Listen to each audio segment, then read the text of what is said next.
Good afternoon, everyone. This is Kim Schmidt. I'm the executive editor of Farm Equipment Magazine. Welcome to our latest webinar in conjunction with the North American Equipment Dealers Association. Today's presenters are Eric Wareham, Senior Vice President of Government Affairs with NAEDA, and Kip McGuire, Director of Government Affairs for NAEDA. They'll be providing us with a key legislative update as we head into the end of the year. Before they get started, though, just a couple of housekeeping items. On your screen, there's a control panel with a Q&A icon. You can submit questions here at any time, and we will try to answer as many of those questions at the end of the presentation. And then just as always, we are recording the webinar, and it'll be shared with everyone who registered in case you want to go back and rewatch it later or share it with anyone else at the dealership. With that, we are ready to get started. Thanks again for joining us, and you can take it away, guys. Yeah, thanks, Kim. This is Kip, just for everybody, so you can associate a voice with the name here. I'm going to kind of act as our narrator as we move through the legislative review here, and I'll be handing it off here and there to Eric to provide some color commentary and deep dive on some issues here. So first off, just thank you, Farm Equipment, for having us on, and we will start rolling here. So this is a quick overview. Our three main areas that we're going to hit here are the right to repair update, our federal legislative priorities and state legislative priorities. And then we've got several slides in between each one of those to kind of delve off into other areas within each one of those main areas. Next slide here. All right, so right to repair legislation 2019 through 2022. I think anybody who has been following us for a while now has probably seen this before, but this is just a quick overview of how the right to repair has developed at the state level over the last few years here. And I'm going to hand it off here to Eric, who has really been the leading the charge on this for many, many years now. Yeah, thanks, Kip. So, I keep updating this. We can only put 4 maps on here. I guess I could put 6 because we can go back a ways, and I keep updating it to just 4.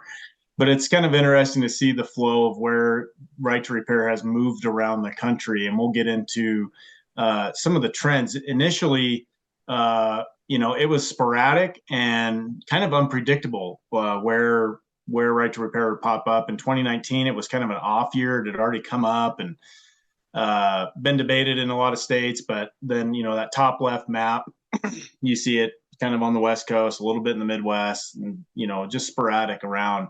It had already been introduced in Kansas, Missouri, Oklahoma, and worked its way out of there. And then again, 2020, it comes back in a few more of those states that it had previously been in, including the ones that it was, and then some others not. Oregon drops off the map.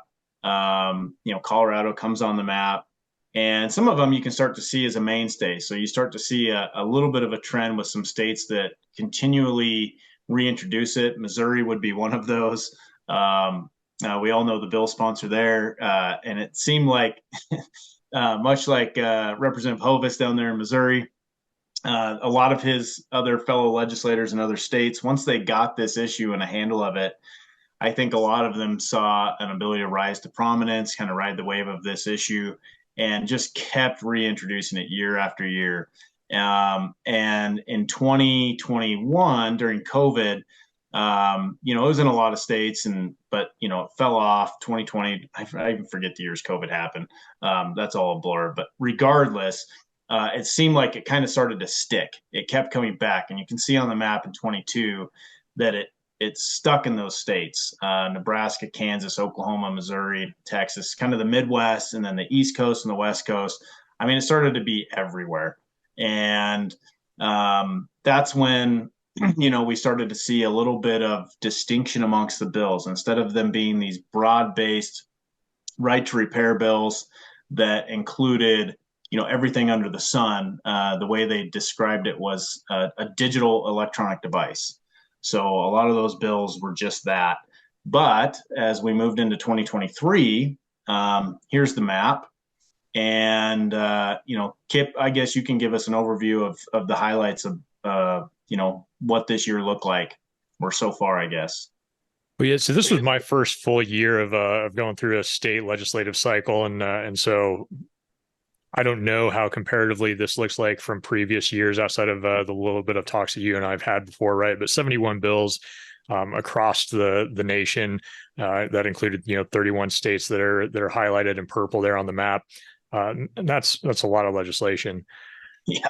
We have these kind of buckets that we saw them pop up in. We've still got a lot of, or a majority of them are on the broad-based.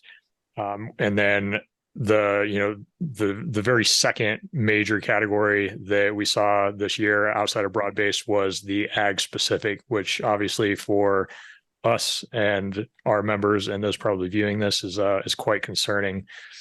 And then we have these 4 states at the bottom, or on the bottom bullet there, that we did get exemptions into bills that were passed. So those were kind of wins, but that was the general overview for the nation as a whole here. And Eric, I know that you've got plenty of extra that you want to add in on this. So. Yeah, I think one of the key takeaways was that, you see this odd one thrown up, wheelchairs. And, in 2022, Colorado passed a right to repair for wheelchairs. And as I've said before, who's going to oppose a right to repair for wheelchairs? You'd have to be a real jerk to do that.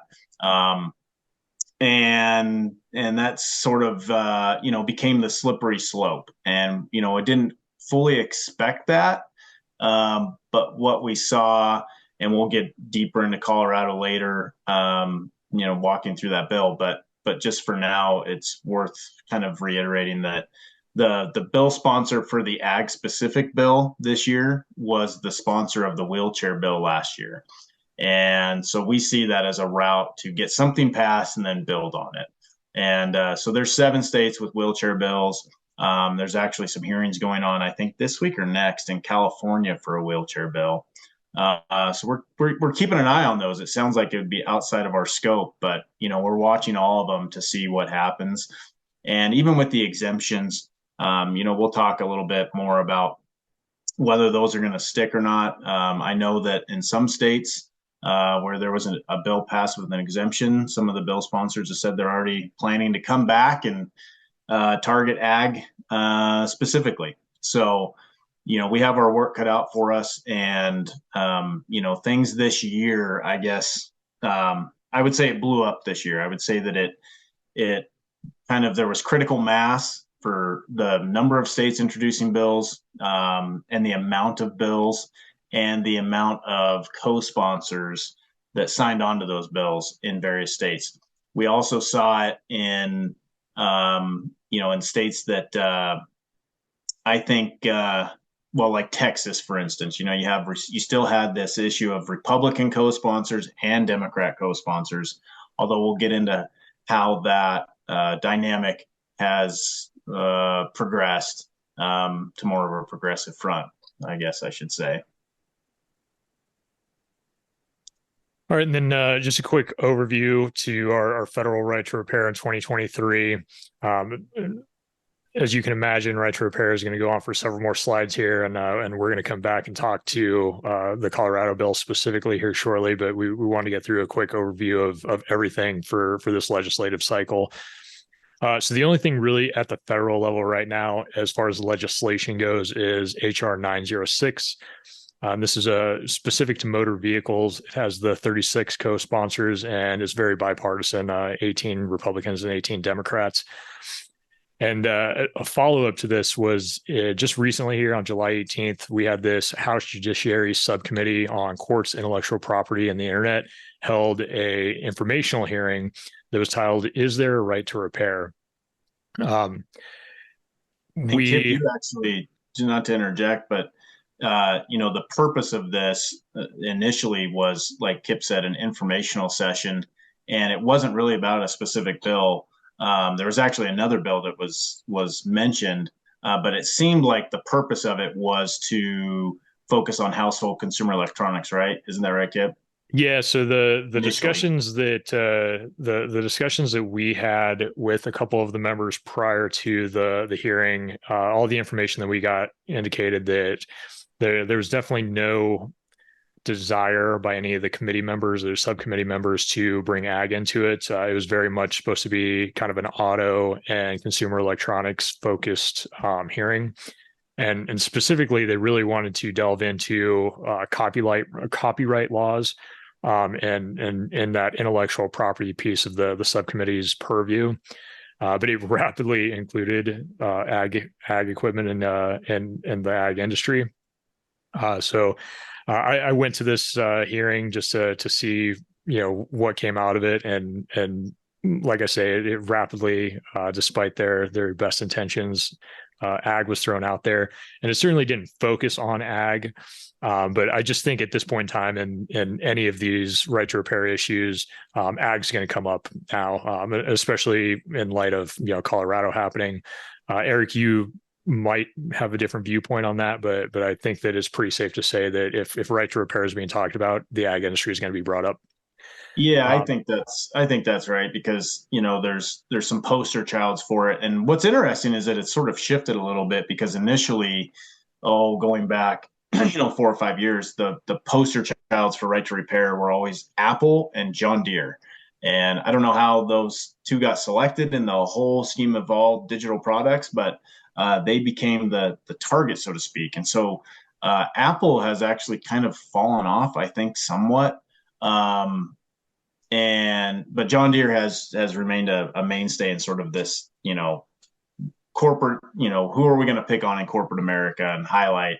I think it's misguided, but it's nonetheless, everybody starts to think about that. And I think, with President Biden's executive order a couple of years back, sort of cemented that. So, I think you're right. We continue to come up regardless of the conversation, whatever they are talking about, whatever products it is, ag seems to be mentioned. Yeah, and so like I said, I went to this hearing, sat in just to see what the feel of the room was, and for anybody who was tracking this on the federal level, last fall, I think it was, I want to say last September, another House subcommittee held a informational hearing on right to repair as well. And this one definitely seemed like it had a lot more attention from the subcommittee members. My overall kind of takeaway or analysis from it, as Eric mentioned earlier, was there was two existing bills that were brought up by the committee on how they could positively affect this right to repair issue. One of them being HR 906. And then the other one, I can't recall the number, but it has several of the subcommittee members as co-sponsors or primary sponsors. And HR 906 also had several of the subcommittee members or Judiciary Committee members as sponsors or co-sponsors as well. And so my assumption is that really this was kind of a political ploy to gain some attention on these bills that these subcommittee members are trying to get to move. And just unfortunately for us, the way that they went about that was trying to get right to repair in the spotlight, and the ag industry kind of got pulled into all that. I think our overall takeaway was, we still don't expect anything at the federal level to really move or to become a huge issue there, but it was an interesting hearing to attend. And I think it's worth noting too, while we're talking about federal legislation, is that last year, we're in a new Congress, so all of the old bills from last year died, and we did not, in that previous Congress, there was a bill specific to ag introduced by Senator Tester from Montana. He's not reintroduced that yet, and no one else has either. So that's, I think, noteworthy. Yeah, absolutely. And this bill, the HR 906, was a bill from last session that was reintroduced this year. But ironically enough, the new primary sponsor has flipped parties. And as the co-sponsors over there with the 18 Republicans and 18 Democrats kind of attest to, is I think that was a strategy ploy for them to have somebody in the majority as the primary sponsor on it. So this is probably going to be this specific bill is probably going to keep popping up for a while with the amount of sponsors and co-sponsors it has on it. But we'll move on to our next main bullet for the federal right to repair level here, and that is the EPA's letter from August 4th. And I'm going to turn this one over to you, Eric, because you can speak to EPA a lot better than I can. And because I was partially quoted Well, in the farmers there was that. I'll give you the moment to defend yourself. Thanks. Yeah. So, this was in my mind, a political kind of setup. The EPA administrator gave a response to the Farmers Union letter. The Farmers Union wrote a letter to the EPA administrator. It's not very common that a group writes the EPA and the administrator, and then the administrator gives an actual personal response to that one letter with their specific concerns. That never really happens. If we submitted a letter, we certainly would not get a response. So in that response, the Farmers Union was basically trying to get at some of our arguments that we typically bring up in state legislative hearings, which is that there are requirements in the Clean Air Act that that specifically prohibit manufacturers from divulging certain access to emission controls, and dealers as well, and provides penalties for modification. What the Farmers Union tried to do was tiptoe around that and get a letter from the EPA saying basically there's nothing in the Clean Air Act that prohibits state right to repair laws. It's not what they said. They really tiptoed around it and mischaracterized some of the things that we say. And the letter itself did not address the CA requirements on manufacturers' obligations to regulate access to digital locks, controlling those emissions. It also completely avoided what I typically say in hearings, not some quote taken out of context, is that the Clean Air Act specifically prohibits states from creating laws relating to access to non-road emissions controls. And I threw up a citation on there, 42 USC section 7543E. Anybody who really wants to go do their homework can look that up and see that in plain language, it clearly prohibits states from regulating in this area.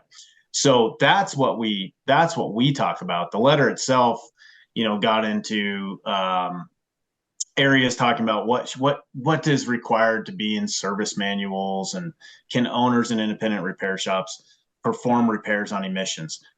Yes, we've never said they can't. We actually say here's all the tools they have to be able to do that. What we say is that there's certain areas that are set behind digital locks that are not allowed access to because of federal statute. And so they very much tiptoed around that. And I think it was in large part a political ploy for proponents of right to repair to, bandy that letter around in future legislative hearings, which I'm sure they are itching to do. Yeah, it definitely seems like the Farmers Union got the response that they were looking for. But just to kind of summarize what Eric just ran through, right, is our kind of takeaway from that is that really the response from the EPA though only painted half the picture. And I think at worst case scenario is that the EPA kind of pointed out themselves that there may be some contradiction in federal law. And then, best case scenario is that, they just didn't include any of the aspects of this that are the actual points that we generally are arguing here. And it was just a very one-sided part of the argument. Canada right to repair here. Again, I'm going to just hand this one over to Eric because I have not had a lot of dealings with Canada recently, but I know that you've heard from our Canadian cohorts colleagues up north. So Yep. Yeah. So I put 22 on this. I should put 23, 22 to 223. So there is a bill still there. John Schmeiser and I presented on that. John carried the water in that hearing last September. And in following that, the bill is still alive. It came out of committee on May 31st, but did not receive the third reading in Canadian Parliament before the summer break. So we did have a meeting with the bill sponsor. They actually came to meet with us, and I think what I heard from our colleagues is that they were very receptive to some of the concerns we had about modification and understood that. Right now, the bill as it sits is, as John relayed to me, was that it's still alive. It could be brought up, but there's the potential for a couple things for Parliament to go in prorogue or for a snap election to come up, which both events would kill the bill. But right now it's alive. So other parts of that is we did have a meeting with the Canadian Federation of Agriculture. That's their version of the Farm Bureau. And we've had some real promising talks with them and some very candid, open conversations. So, trying to look at ways to, much like we have done in our industry with the MOUs with the American Farm Bureau, explore something down that line. So, we'll keep you updated and posted on that. And finally, our right to repair 2023. So on this slide, Eric and I are going to just kind of move through what we see as the big driver here in 2023. Previously we talked about there's 71 bills across 31 states. So what's driving that sudden uptick here, and then what effects the MOUs at the beginning of this year have had on that, or what we see they might be having on it. And Eric, do you want to kick off here with the concerted political effort?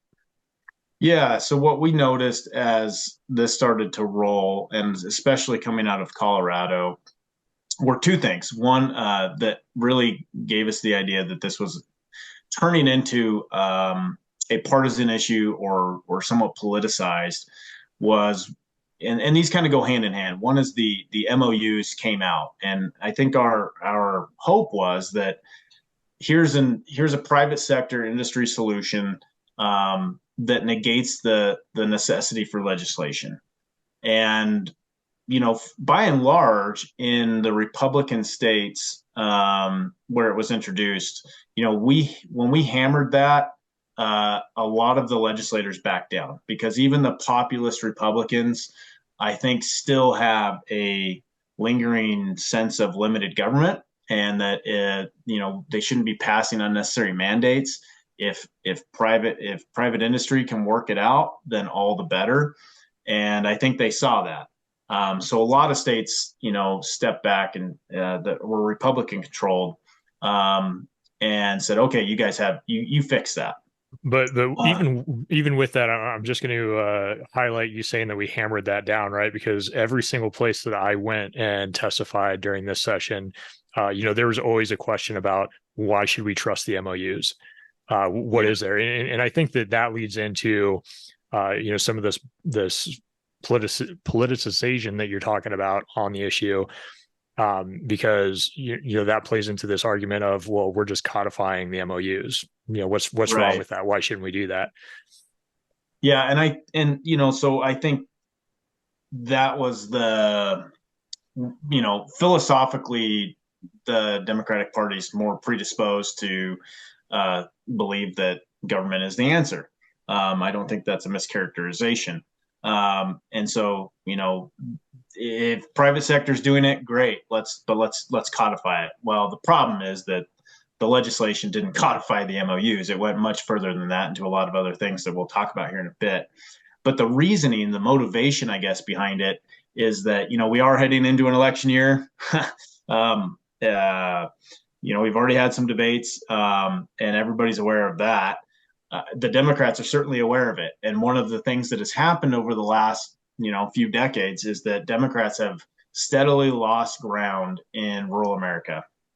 And they don't really have a lot of issues or a platform that even speaks to rural America, certainly not on the cultural stuff. But even on the economic front, they don't really have something that is attractive to rural voters. So, we do know that the Democratic National committee adopted right to repair as part of its platform, and they are pushing it very strongly. And then the other thing that kind of is indicative of the fact that this is a political priority, well, two things. One is that the people who are sponsoring it, by and large, are not from rural districts. They don't represent farmers. They represent urban districts. And I hate to say it, I won't say who, but at least in one hearing, there was a bill sponsor who had trouble pronouncing the names of manufacturers because they didn't know which color was which, or who was who. So safe to say that they're not really invested and ingrained in rural America, if they don't know that it's John Deere green and case red. But nonetheless, those are the folks that were pushing the bill. So they're very much party line Democrats, and they are, it also became evident, the number two reason is that, and we're hearing this still in some other states that are active, is we just want to get something passed. We don't, I think they care what it is, but to some extent they don't care what it is. They just want to get something passed. And that always tells you that they're putting politics before policy.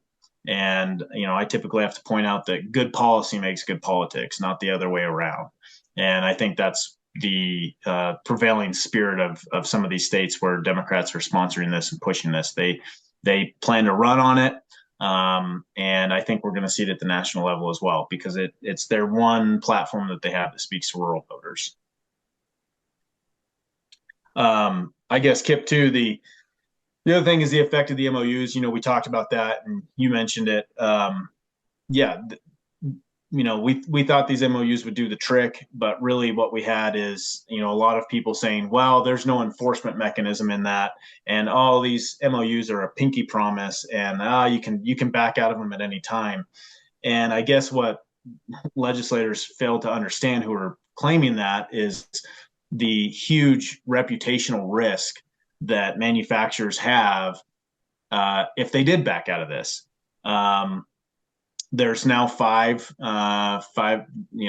manufacturers covering probably about 80% of the farm equipment sold in the U.S. are covered under an MOU now. And if any one of them doesn't live up to that promise, I think it's a competitive advantage for the rest of those manufacturers to claim that they are. The second thing is that, statutes aren't a living, breathing document. These MOUs are. Some of my counterparts do a really good job of explaining this, that there is a built-in process for reevaluating the MOUs. I think John Deere just had that come up this summer, early summer, their 6-month review. And lo and behold, there's been no issues with that. So that it's working. And but the legislators who want to get something passed regardless, they don't really care about that, unfortunately. So, that's kind of the trends that we're seeing. And so the reason I put this map up on the trifectas is for the Democrat states, if this is going to be a platform going forward, it's going to be a priority of theirs. I think it's going to be the states that are Democrat trifectas that I'm most concerned about, because they're going to be trying to ram something through regardless of what it is. And so, I'm watching these states very closely. Obviously, Colorado's on here. We'll talk about Michigan a little later, one of those trifecta states, some of those Northeast, and then obviously the West Coast. So, when you don't have a divided government, a trifecta, for those of you who don't know, that's when both chambers and the executive branch is controlled by the same party. So when that happens, it's, if something's a priority politically, the rails are slick, so to speak, to fast track those bills through. And there's not a real good check on them as they move through. Vice versa, in all the Republican states, there's more Republican trifectas. Fortunately, those states have, by and large, trusted in the MOUs and have kind of, voted down the legislation. So, states like Montana, with the exception of West Virginia. With the exception of West Virginia, which I will point out is probably one of the most populous states in the union. Republican populism is very strong there. And so that stands to reason.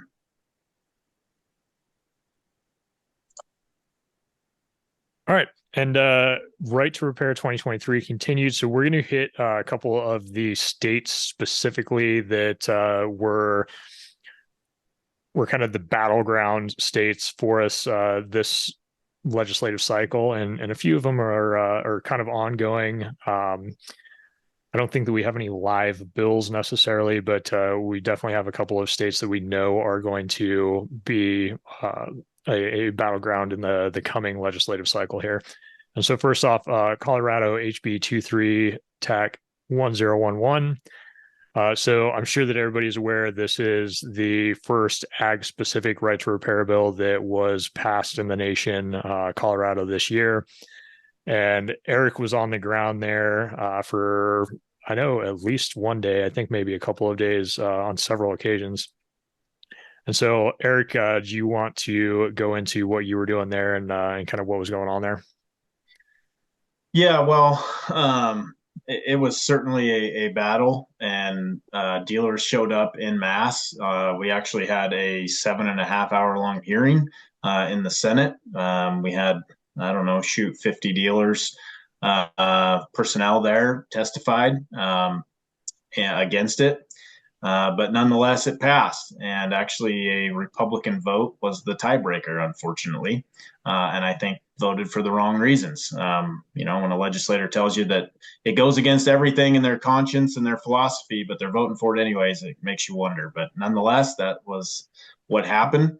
But despite that, it's not necessarily a bad news story for us. And that's due to these major revisions that are kind of listed there, which you were rather important in making sure they got into the final draft, as far as I understand. Yeah, so the bill itself, when all was said and done, I call it a Frankenstein bill. There were a couple dozen amendments to it. The amendment process wasn't always transparent, but I think some people got involved, from the Attorney General's office, and realized some of the major constitutional issues that the bill raised. And then also, I think too, we pushed really hard on some key pieces. So a couple of those. One is that the bill did have initially parts at cost, so it required the OEM to sell directly parts at cost, and the dealer to sell directly, or to sell at parts at cost. So two problems there is, obviously it turns our dealer supplier into their competitor. And then second is that it's that would really ruin the dealership model. So that was removed. Now there's some really iffy circular language about making parts available at fair and reasonable costs. That mandates on the OEMs, not on the dealers. So dealers were also removed from enforcement provisions. I think the initial bill had a private cause of action. So it allowed anybody from Joe Public to sue a manufacturer or dealer for violating these rather indiscernible standards. And that was amended as well. And the dealers were removed from the enforcement provision. The private cause of action was removed, and now it's the Attorney General that can enforce it. And then the third thing was, it's second on this list, is that interestingly, and I think this came up in the committee hearings at some point, but that they did kind of codify the MOU in a sense that if there is an MOU that provides the same standard or level of access and availability, that the MOU governs instead of the statute. But again, it's that provision was kind of poorly drafted and a little bit contradictory. And then also, the bill included a provision that if there is a federal statute, a federal right to repair bill that's passed, that by operation of law, the state statute would become void, null and void. So that was kind of interesting, because they didn't say exactly what the federal right to repair bill should contain in order for that to happen. So there were a lot of things in there that, as I call it, a Frankenstein bill. When you start to amend something, a couple dozen times and you have all of this input, it starts to get poorly drafted and there starts to be contradictions. And that's certainly the case with that bill. It's difficult to read. It's difficult to discern what some of the standards are and what the intent is.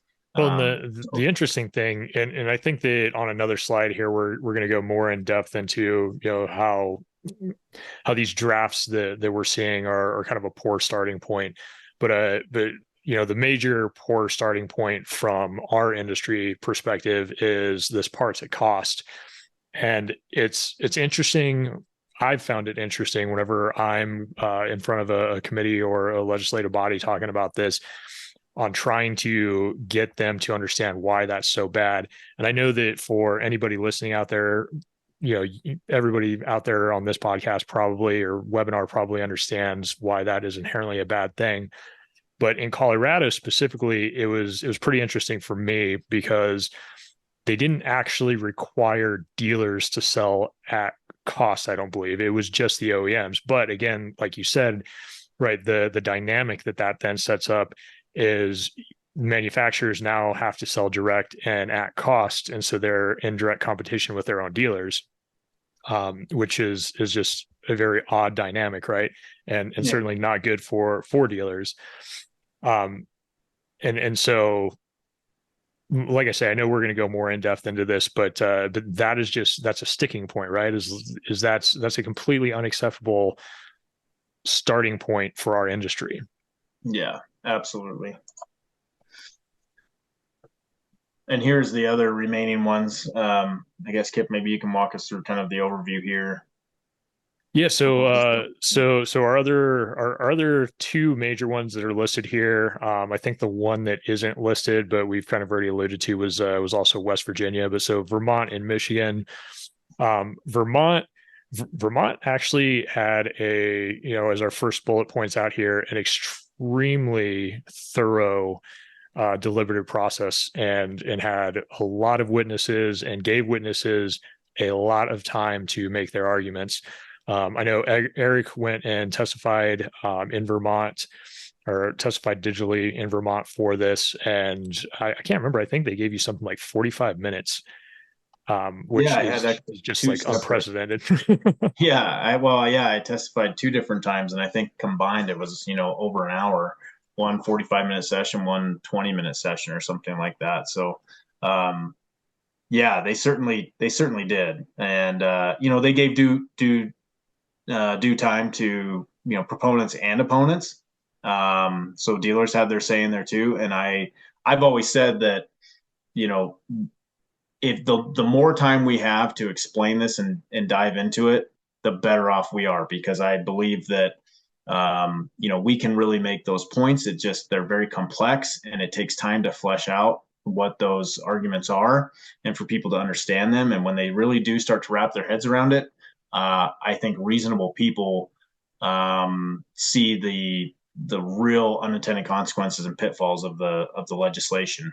And I think that we definitely, for anybody who, again, wants to kind of do your own homework here, if you want to go back and watch any of that testimony, but I did watch it, and, you know, from the beginning of, I can't remember which one. I think it was your first testimony there. There was the kind of longer form one, but from the beginning of that hearing, the committee members seemed very set that they were going to pass this and that it was a good idea. But as you kind of delved into these topics and really kind of pointed out the unintended consequences, as you said, right? They, to their credit, they acknowledged that you had some good points. And by the end of it, you know, the chair was saying, yeah, we're not going to pass it in this form anymore. And so it is very beneficial to be able to get out there and have those longer discussions with them. But unfortunately, you know, most legislative bodies just don't have the time to give people that. And so usually, you know, it's give us your 3-minute comments. Yeah, well, and don't attribute too much credit to me. We also had some great dealer testimony. Mike McKenna, in particular from United, did an outstanding job. You know, just explaining what the reality of the repair landscape is, and, you know, what we ended up with there was an improvement from Colorado. There's a huge preamble in the Vermont bill that talks about the importance and necessity of having a strong dealer network in the state, and on it goes. It's a really long preamble now, but they certainly did not want to do anything to really be detrimental to the dealerships. They understand, and even some of the farmers that testified, brought that up, that they need a strong dealer network. They don't want to do anything that harms the dealer network or closes down dealerships. So that was really good. And looking forward, Vermont did adjourn without passing the bill out of the legislature, but it did pass the House. And so we're fully expecting that to come up in the Senate next year. And I think we're just going to keep trying to improve that. We've continually pointed to Vermont as a better version. Don't use Colorado's language. If you're intent on doing this, let's look at Vermont as a better possibility, a better starting point, without all of the parts it cost and the enforcement, private cause of action, and the unfettered access to intellectual property and copyrighted material. Let's start from something that's a lot better. Let's not use the template version of some of the proponents. So, and then that takes us to Michigan, which is still the live bill. And Michigan was really, really outside of Colorado. This has been a very contentious subject in Michigan so far. And again, Eric has been far more involved there than I have, but there's, from that first bullet point, freshmen legislators and staff, my impression of this was that the sponsor was fully thinking that they were going to be able to just force this through, but there was an outcry from not only our industry but a couple of other industries that came out and really gave some pushback on this. And so, sorry, I just wanted to set that context there before you go into this, because it's been a fight. I think that we're gearing up to get back after it here in a little while whenever Michigan reconvenes. But I just again wanted to add that context. Yeah, no, you're exactly right, Kip. And I think that legislators see this as a wedge issue. Farmers against dealers and manufacturers. It turns out it's not that at all. And there's a lot of other people at play here. The unions, the operators union has played a big role in Michigan because they don't want their union members working on equipment that's been modified and puts them in jeopardy, and creates a safety risk. So a lot of things like that and a lot of different angles, and legislators just kind of, I don't think foresaw that. And they should have reached out prior to introducing the bill, but that's what happens, and you get hammered. And yeah, they did try to ram the bill through before summer recess, but it did not pass. It didn't even receive a vote. But that doesn't mean that it's not going to. Michigan has a year-round legislature. They're going to reconvene here in September, and so we're gearing up for that right now. And one of the things that we have on the books is a September 14th dealer demonstration. I think, did I say the 14th? Because it might actually be the 12th. For any of you who are wondering about that, get a hold of me and I'll give you the actual invitation. That's been sent out to legislators and staff. We're going to host that at Hudson Inc. In Portland, Michigan. And hopefully we get enough legislators there so that the biggest hurdle we have is educating people about our industry and what this actually is, because it does get technical. So we do a demonstration to walk through all of the repair offerings and the technical aspects of repairing equipment, and that owners and independents have, full access, nearly identical to what the dealer has to perform repairs. So those are very valuable, and we'll be having one of those. And just a clarification, that is on the 12th, not the 14th. So yeah, forgive right. our typo there. Yep. And there's then some other things that's been happening too, right? Yep. Well, yeah, and then legislative conferences on August 16th, the National Conference of State Legislatures, or NCSL, had a panel that was titled "Will You Let Me Fix This Thing?" And centered around right to repair.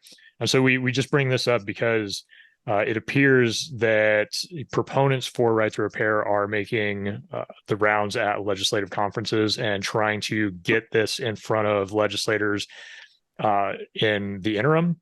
And for anybody that's not familiar with legislative conferences and kind of what's going on in the interim whenever legislators aren't actually in session, is this is really whenever organizations, people, advocates are trying to get their issue and kind of draft legislation in front of those decision makers for them to then introduce bills this next session. And so it was interesting. Our ears definitely perked up whenever we saw this, just because, like I say, it definitely lets us know that this is being shopped around kind of in the off season here for this next session. Yeah. Yeah. And I think the thing to note here is, we reach out to these legislative conferences, we attend a lot of them, and we typically always throw out to organizers that we are willing to participate if right to repair comes up. And we were not invited to this one. They invited some other folks, the proponents, although they did have a dealer, state legislator from Montana, who is part of a dealership actually. And he was the moderator on it. So that was at least good. And so we prepped for that. And I think it was, he did a great job presenting the pros and cons of this and, speaking up for industry and laying out the facts. So, yeah. All right. And just as a side note here, I know that we're about 15 or 14 minutes out from our hour, so we might speed up a couple of these slides here. But I think this is kind of wrapping up our right to repair piece of this. And this is a portion of the NAEDA website that we have added. This was from one of the previous associations that merged to create NAEDA here last year. Had something very similar to this that's called the Farmers Fix It page. But this really is just a consolidated space for people to go to and provides information from each one of the manufacturers on the self-repair resources provided by them. And then we also have links to all of the memorandums of understanding between the manufacturers and the Farm Bureau. So anybody that needs help with finding or directing people to what repair resources are available or what the MOUs actually say, that can be found on the NAEDA.com under the Farmers Fix It tab.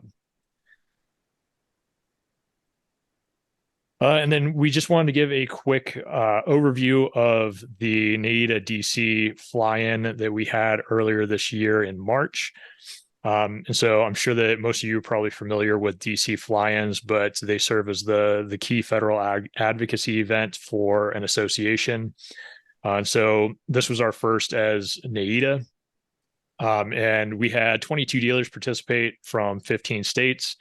And we had quite a full day. We just did a single day on the Hill.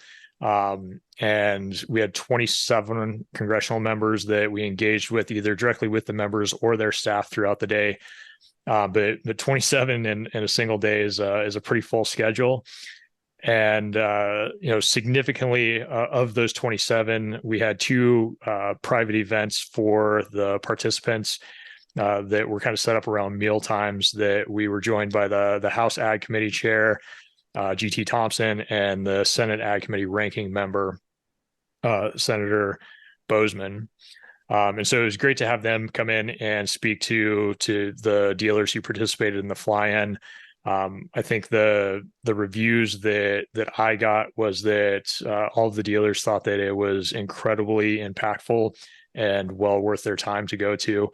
Eric, do you want to add anything to that? Yeah, I just want to give you kudos for putting that on. You took point on this and it went off without a hitch. And then the second thing is that I think when dealers get in these offices, we obviously were talking about right to repair. That was our main point. And once you get into these offices, you realize the chasm between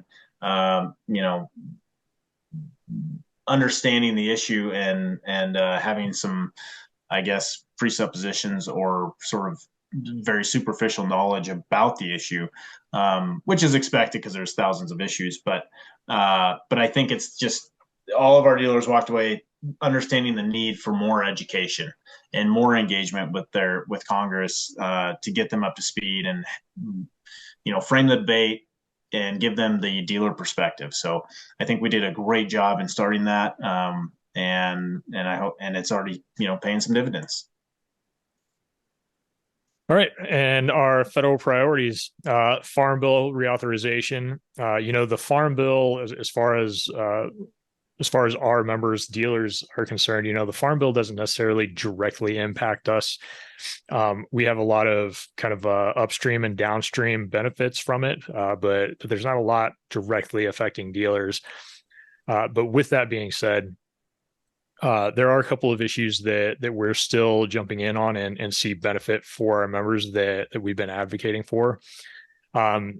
Just the kind of landscape here real quick, though, for the Farm Bill is the House and SAG ag committees have been going around since early this year. I think they started in like February or March. Yeah. It was essentially right after they kind of got the full committees actually established after the whole speaker fiasco was lined out. But so they've been going around the country doing informational and listening sessions, as well as sessions at the Capitol. They're marking up the bill to begin after August recess. And this was an interesting little stat that Eric and I ran across yesterday as we were putting this together here. But there are over 200 members in the House who have not voted on a farm bill before. And so what is that? The last farm bill was 2018. So between 2018 and 2023, over 200 members of the House have turned over and never voted on a farm bill before. So that was just a fascinating stat. And Eric, do you want to add anything to why that was so intriguing to you? Yeah, just the need for education. I would be willing to wager that all of those new members are probably from more urban backgrounds, more urban districts, less rural, and so a lot of education. Yeah. And then HR 3425, the Community College Agricultural Advancement Act. So this is one area that was brought to Eric's and my attention recently. Somebody asked us if we would be willing to support this and join a coalition, kind of trying to get more support for this. And so this is a bill at the federal level right there. Right now, there's 19 co-sponsors, very bipartisan. But the crux of what this does is there's an existing law that allows grants to be made to institutions of higher learning. They're called capacity building grants that allow them to build their programs out to help specifically agricultural and natural resources departments. And so what this bill does is it extends that program out to allow the Department of Agriculture to grant those capacity building grants to 2-year institutions instead of just 4-year institutions. And so for us, we see this as just a win for the industry, especially, given the workforce development and just workforce shortfalls that the dealerships have been experiencing. And really, I mean, this helps put some of that training closer to the dealerships themselves by allowing it into the 2-year programs and community colleges. Eric, do you have anything else on that? Yeah, for whatever reason, in 1977, when they initially passed these grants, it was limited to 4-year institutions. So kind of a weird loophole, and we're trying to close that off so that we can get some funding for technician programs, and that's why we've jumped on this. And I think it aligns nicely with our goals and objectives around workforce development. So great story to tell. There's one of the things that I know Eric says often, and I've kind of picked up here too, is especially whenever we're having the right to repair discussion, is a lot of it is not about the right to repair. A lot of it is a workforce issue. And so, and instead of those bills on right to repair, we would much rather see bills like these that are going to address the workforce issue. 100%. State priorities, the dealer statute, and again, I'm going to kind of hand this off to you, Eric, here because he's a wealth of knowledge on dealer statutes, and I know is where he would rather have his mind full time than right to repair. Yeah, that's true. Two bills. One was one of our priority bills in New Mexico, HB 398, and its companion SB 313. We had 5 co-sponsors on the House bill, bipartisan. The bill passed out of the House Ag Committee, but did not receive a floor vote. New Mexico, for those of you who don't know, is a very short session. In their long years, they have 60-day sessions. In their short years, they have 30-day sessions. So it's very tough to get things across the finish line. But nonetheless, New Mexico kind of has one of the more bare bones dealer statutes in the country, and we're trying to update that. Nothing radical, just align it more with what exists in neighboring states, including Texas and Oklahoma. So most of those provisions that we included in that bill come directly out of those statutes, and nothing earth shattering. The second is Texas, HB 4810, and this was a bill that came really out of nowhere. There's one bill sponsor, Representative Leach. He's a Republican, I think out of the Houston area, and still to this day don't really know what his motivations were for introducing the bill. But the bill itself, it gutted dealer statutes. It introduced this concept of sophisticated business, and it basically said that any dealer with assets valued at greater than $5 million or gross revenues greater than $5 million in any of the 3 years, for dealers that met that threshold or were over exceeded it, the entire dealer protection statute would no longer be applicable to them. So it basically took, for any real farm equipment dealer out there, basically just eliminated the statute. And, that we're still trying like heck to figure out what the motivation was, what the rationale is for introducing that. And there was no hearing held on this. We jumped all over it. Dealers, berated his office. They asked, I think the staffer at one point asked me to please tell dealers to stop calling the office. I love hearing that. We got mobilized, we got after it. So, Texas is an every other year legislature, so this won't be coming back next year. But I think in the meantime, we're certainly going to still try to track down where this came from, because it just doesn't make sense. And that's what I have on state priorities. I don't know, Kip, did you have any other thoughts there? No, is that, I can't remember, is that our last slide there? So Kim, I apologize. I know that we ran a little long here, but we've got a couple more minutes for any questions that might be lingering out there. All right, none have been submitted. So we do have a few minutes though, if anyone has a question they want. We are thorough, Kim. We are that thorough. Well, one of my questions was going to be about the EPA statement thing, but you covered it, so I don't have a follow-up on it. That was our goal. Our goal going into this was to preemptively answer all the questions we could think of. Mission accomplished. All right. Well, if there are no questions from anyone, we can wrap things up. Like I said earlier, the presentation will be available on the Farm Equipment website, and will also be emailed out to everyone who registered, in case you want to go back and review it or forward it on to anyone else to be sure to watch. Keep an eye on your email and the Farm Equipment newsletter for when that is available. On behalf of Eric, Kip, the NAEDA team, and the Farm Equipment staff, thank you for joining us for today's webinar. A short survey is going to pop up once you leave the webinar. Please let us know what you thought, and you can always reach out to me directly with any topics you'd like us to cover in the future. Thanks again, everyone, and enjoy the rest of your day.